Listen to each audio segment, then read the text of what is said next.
welcome to Viewpoint. My name is Volodymyr Solohub, and right now I'm joined by the former candidate for the position of Kyiv city mayor during October 25th local elections in Ukraine, Mr. Serhiy Husovskiy. Mr. Husovskiy, welcome to Viewpoint. Good morning. Mr. Husovskiy, first of all, let's start with the results with your personal results during the local elections, elections for the Kyiv city mayor. You got 7.7% of votes, which placed you number 5 on the overall candidates list. Are you satisfied with your personal result? Well, as you can notice, 4 candidates ended up within roughly 1%.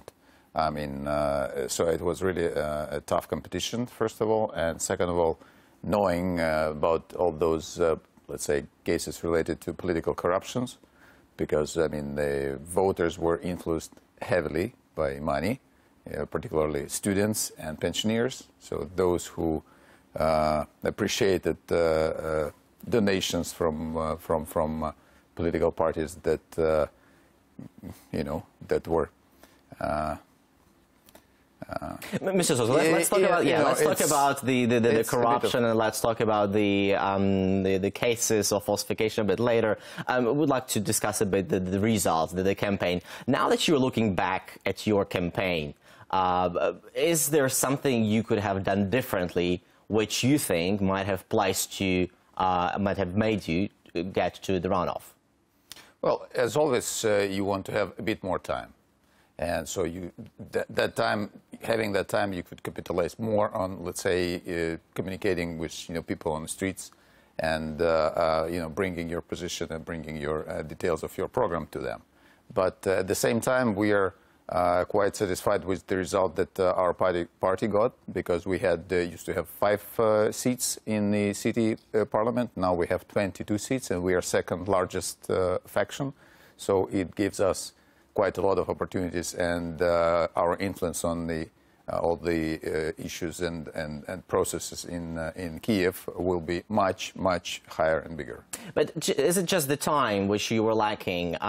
What about the access to media? Because when we were talking right after the elections with the Ms. Tana Dzulata, who was the chief monitor for the OSCE ODIHR observation mission, election observation mission, she said that one of the problems which they discovered was unequal access of candidates to the media. Basically, those candidates who, well, you know how it works. So those candidates who are closer to the oligarchs who control the media, they had more access, whereas independent candidates did not have as much access. How was it with your case? It's always you can never have enough air, and so in this case, especially for the politicians. Yeah, that's right. And but in case with these elections, I think we should refer to some objective studies that would show that some candidates received much more time on the national channels, and so that really puts them in a different position. But anyway, I would refer to to our wish to have a bit more time in communicating with Kyivites, and I believe that we're gonna have that because we are facing new elections for the district level, which will take place in March next year. So, I mean, we are growing, we are going forward, and I can assure you that the influence of Samopomich will be really much higher and much stronger. Mr. Husovskiy, can we talk a little bit about the candidates who did make it to the runoff? Are you surprised to see Mr. Bereza run again Mr. Klitschko in the second runoff? Yeah, well, speaking of the, let's say, quality of programs, I would suggest that people who are really interested in the details of these elections, just to go forward and check it on, Google it, and see what are the plans, what are the programs of the candidates, and you could see what has been changed in the program that Mr. Klitschko is proposing, and unfortunately I was not even able to see what is the plan of Mr. Bereza. But maybe I didn't use Google properly, but neither his team nor his program. So I would assume that in case with Mr. Klitschko we can see what was going on during this year and a half of his mayorship, And some results are nice, some are not, because, I mean, if you would be talking of a systematic changes, I mean, really fundamental changes in the way the city has been run, well, I mean, there is a bit of a lack of success in that respect. Do you think Mr. Bereza has any chances in the second runoff? I would say that that's for the politologists and those who run different campaigns for the candidates, and I would assume that But for you, from your standpoint, as the insider, the person who was also running, for the Kyivites, it will be really difficult to choose between these two gentlemen, because, again, I believe that despite the fact that Mr. Bereza is quite active, but I mean, if you are trying to get just a bit more information about, you know, what is he actually up to, you know, that's quite difficult. And at the same time, you could read a lot about what Mr. Klitschko does, but you can compare it with what is actually happening on the streets. And so it also brings you to the conclusion that, well, you can talk a lot, but if you do not that much, I mean, then you get the, you know, certain, let's say, appreciation I mean, from the Kyivites. So it's going to be really difficult to choose, and we are quite happy that our faction is really, you know, has got much more muscles, and that would help us to keep going and to deliver to the Kyivites, and you know, to those who voted for us and who had trust in our political force, and we're really thankful to all who voted for Samopomich. And again, I can assure you that we will achieve quite a lot. 22 Mr. deputies. Husovskiy, you and your campaign team must have been watching the voting process very closely across all major polling stations, or all polling stations in Kyiv. What kind of violations or irregularities have you noticed? And can you say that these irregularities were so significant that they could have influenced the result in such a way that you could have made to the second runoff? Because obviously you were just 10,000 votes short from Mr. Bereza, who is now got to the second runoff, and that's only 1.13%. So that's not too many votes.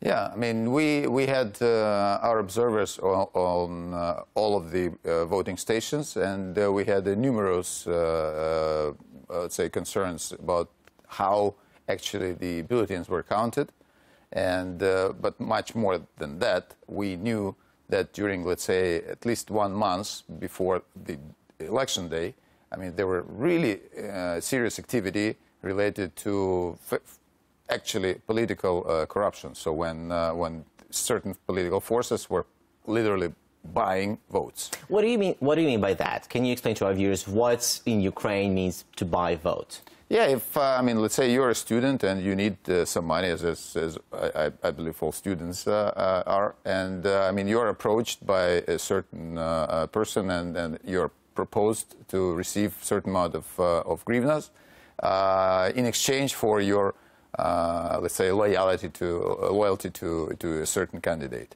How much money we're talking about? I mean, it all depends from 200 hryvnias to 1,000 hryvnias, depending on the district, depending on actually the district where the voting was taking place. So that's roughly $10 to $40. Yeah, you can say that. How? Okay, if let's play the game. Let's assume I'm a student. I say, okay, I'll vote for your candidate. How do you know that I'll be voting for your candidate? I can take your money and then vote whoever I want for. Well, I mean, maybe you're bringing a picture. I mean, you photograph the bulletin with the marks over there. Yeah, but then it's prohibited to make any pictures in the voting booth, and then I'm a very apart from willing to sell my vote, I'm a very law-abiding citizen. I say, oh, sorry, I can't do that because I can't take pictures in the voting booth. But does that mean that I'm out of the game? But needless to say that it's prohibited to take money to exchange your decision to vote for the money. But for example, I mean, with the pensioners, the algorithm was, you know, quite sophisticated. I mean, one would approach you. Imagine you're a pensioner. One, you know, certain person approaches you and says, "Would you please fill up, you know, a little form for us?" And I mean, in order to help the election. And you say, "No, come on. I mean, I don't need to fill any forms, but you're receiving 100 hryvnias and say, this is just for you, just to help us to understand some statistical issues, and maybe you can put some wishes, that we can transfer to the politicians. Okay, you fill the form. In 2 weeks, you get another visit, another 100 hryvnias, and somebody says, okay, we noted that you asked for that. We're definitely gonna, decide and do something in order to fulfill, to perform. And you receive another 100 hryvnias. And then, just before the day or 2 days before the election, you are proposed to come to the voting station, and you are promised to get another 100 or 200 hryvnias just as you exit from the polling station. And needless to say, they're saying, and if you want everything to be fulfilled, you should vote for that person. So, this is, you're actually trapped in a certain kind of vicious circle. Yeah, pretty much. Yeah, it looks like some very sophisticated schemes indeed. Mr. Husovskiy, many thanks for finding the time to come and talk to us and share your thoughts about the elections. Real pleasure. This has been Volodymyr Solohub for Viewpoint, together with a former candidate for the position of Kyiv city mayor during October 25th local elections in Ukraine, Mr. Serhiy Husovskiy. Thank you for watching us.